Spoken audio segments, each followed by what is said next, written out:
Now let's move on to module number 5. The first part of this module goes over orthopedic complaints. As an overview, as you're studying this module, please be sure that you have the ability to recognize common musculoskeletal complaints, how to manage those common musculoskeletal complaints, and also have an understanding of the epidemiology, which are the causative factors, pathophysiology, and the clinical presentation. You should also know how to manage low back pain, spinal issues, gout. You should be able to demonstrate diagnostic reasoning so you don't want to over or under test your patients. You need to know when to refer. So there are certain orthopedic emergencies in certain situations where an immediate referral is needed and is basically clinical malpractice if you miss some of these. And also, you should always be prepared to educate your patients. You are the gatekeepers of information, and one of the things that nurse practitioners do extremely well is we are prepared and well versed in different methods of patient communication. Let's start with bursitis. I've given you two pictures of bursitis. The picture on top is prepatellar bursitis, and below is olecranon bursitis. Bursitis is an inflammation of the bursa. It can be an abrupt onset, or it could be something that is insidious, which means it happens more slowly over time. The causes are things such as trauma. It could be a repetitive motion injury. Some people have underlying autoimmune diseases, so think of something like rheumatoid arthritis. It could be an infection or just a collection of crystals that have deposited under the skin and have led to this inflammation of the bursa. Symptoms of bursitis will include pain at motion and also pain at rest. There may be a regional loss of range of motion.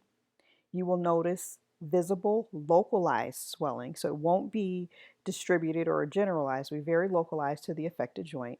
There may be some erythema and warmth over the site, and there may be tenderness to palpation.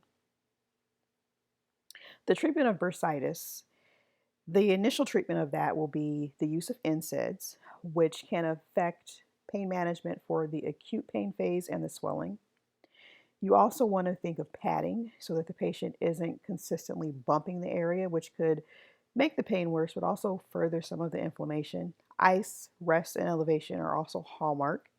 You may need to give antibiotics because sometimes the area can become infected. Aspiration is also a possibility, and so is steroid injection. These are more dependent on the area that you end up working in. If you're in a typical family practice, you probably won't be doing joint aspiration or steroid injection, definitely not surgical excision. Those are things that would go on to the orthopedic. So that's an instance where you would refer. You would also refer in instances where you believe there is a suspected tear or something going on underneath. If you believe that this is due to rheumatology or you suspect that the patient has some type of um, rheumatoid arthritis going on, you make sure that you refer them to rheumatology. And there's also a possibility of things like physical therapy and occupational therapy as a management and also to help with the reoccurrence. Next, we'll take a look at gout. And this is a classic gout picture. Many times in clinical practice, I feel like this is one that you'll get to see it present actually classically.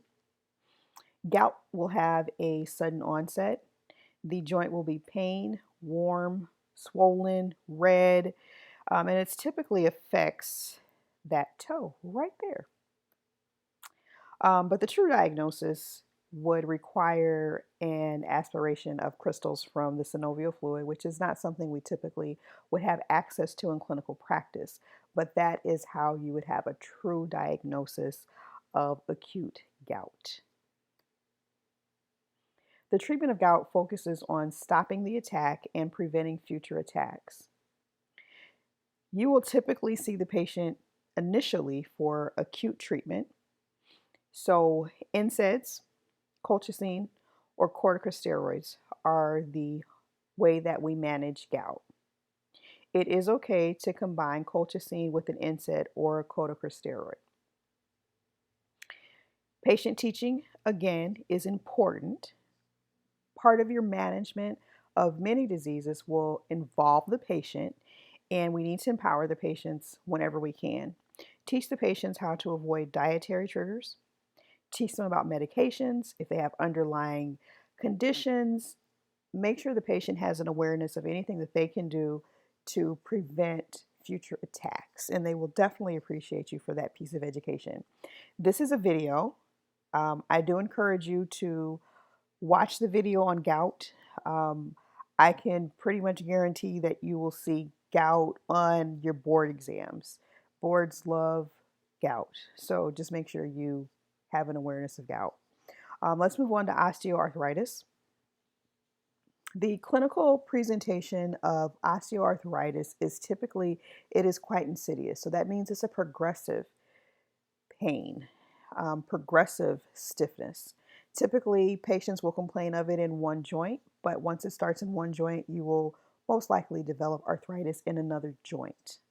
Hallmark symptoms, which this is something that you need to make sure you recognize, is that the patient will complain of worsening symptoms when they first arise, and it usually lasts for less than an hour. As they get up and move around, the pain and stiffness will improve. The other trigger for their pain is after they've had a prolonged period of inactivity. A prolonged period of activity, they will develop pain, and it will be relieved by rest. The pain will typically be in weight-bearing joints, but it can hit any joint, but they will complain of pain that worsens with weight-bearing. Point bones may pop, maybe not.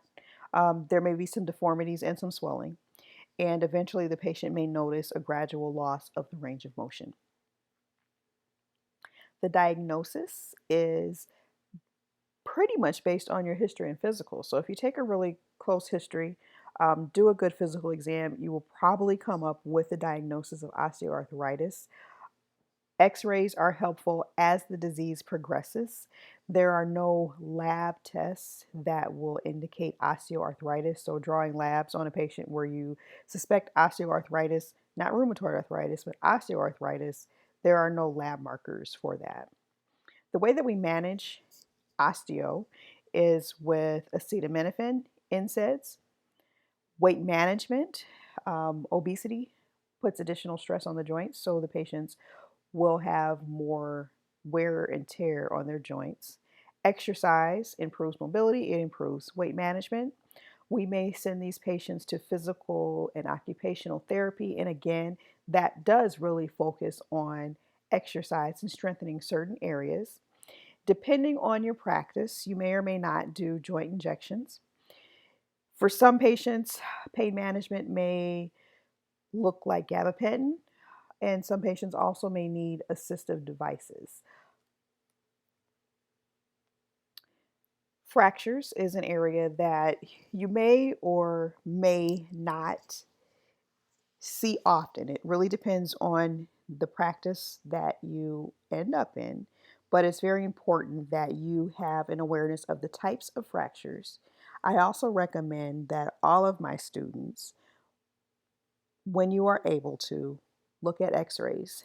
As the field has grown over the years, nurse practitioners are expected to do more and more, and our knowledge base is expanding.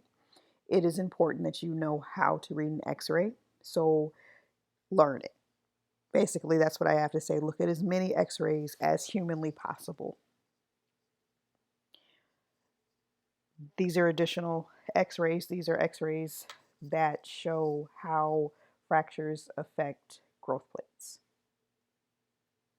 You should know your orthopedic red flags. Don't miss these ever. Um, if you have a patient that complains of things such as paralysis, pallor, pulselessness, you should never miss a referral on these patients. A pulseless foot is not a good foot. A pale foot isn't a good foot. A part of the body that is not moving Those are medical emergencies, and that is something that requires an expert's care. Now we'll look at low back pain. This image, I like this image. I cut off part of the image, but it does a really good job of explaining the possible causes of low back pain. Um, Things that are mechanical, so we're looking at strains and sprains, osteoporosis. As a side note, just make sure that you guys do review osteoporosis, like when to screen for it, what to do for it. There can be fractures in your spine that would definitely cause pain. There could be some narrowing. There could be bulging disc. There could be sciatica. There's so many different types of low back pain. Risk factors for low back pain are age, obesity. So as Americans, we are heavy. And so we have quite a bit of back pain in our culture. So weight management also affects things such as low back pain. Some people are just genetically predisposed to bad backs. Smoking, so lifestyle, can affect your back pain. It is believed that smoking actually accelerates degenerative disc disease. So that is a contributing factor to back pain. The way we manage low back pain is we will treat the underlying condition. So if it's weight management, you want to take care of that. If it's body mechanics, you can address that with the patient, perhaps refer them on to physical therapy and occupational therapy. If there's a systemic cause, if you're concerned about possibly, a bone lesion, those types of things need to be investigated further and will require a specialist referral. You would want to make sure that you manage the pain and inflammation. So you think of things like acetaminophen and NSAIDs. Your goal is to preserve quality of life and mobility with the patient. And if the back pain is related to something chronic, such as osteoarthritis, you want to make sure that you do your best to prevent rapid progression of degenerative changes. So if you can get the patient to exercise, if you can get the patient to lose weight, sometimes those types of things will be game changers for the patient. The other thing is the very first thing I have listed here, is that you should know warning signs related to back pain. Quad equine syndrome. You should never miss this, and I've actually included a slide on it. If you have a patient that complains of a loss of bowel or bladder function following a back injury, that is an emergency situation, and that is something that requires immediate specialist evaluation. These are examples of spinal abnormalities. I would, again, look at x-rays when you have time. Look at x-rays, know what looks like normal. So when you see normal enough, you will start to recognize abnormalities better. And finally, this is the video that I included. This is something that you should never miss. So please download the PowerPoint and play this video.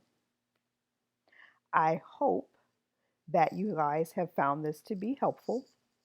Additional study tips that I have for you are: review osteoporosis, know the screening guidelines, know the management, know when to refer, know what types of things that people with osteoporosis are going to be predisposed to. So think about those spontaneous hip fractures. Think about what happens to someone who falls when they have osteoporosis. Make sure you have a working knowledge of that.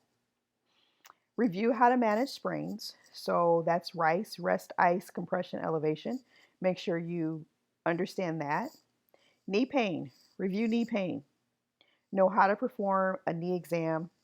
Know how to identify abnormalities, and also be able to identify, discuss, know what the specialized tests for the knee mean. So for instance, know how to perform an anterior drawer test and know what that means.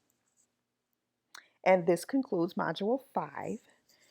If you guys have any questions, you know how to reach me, and I will be more than happy to assist you further.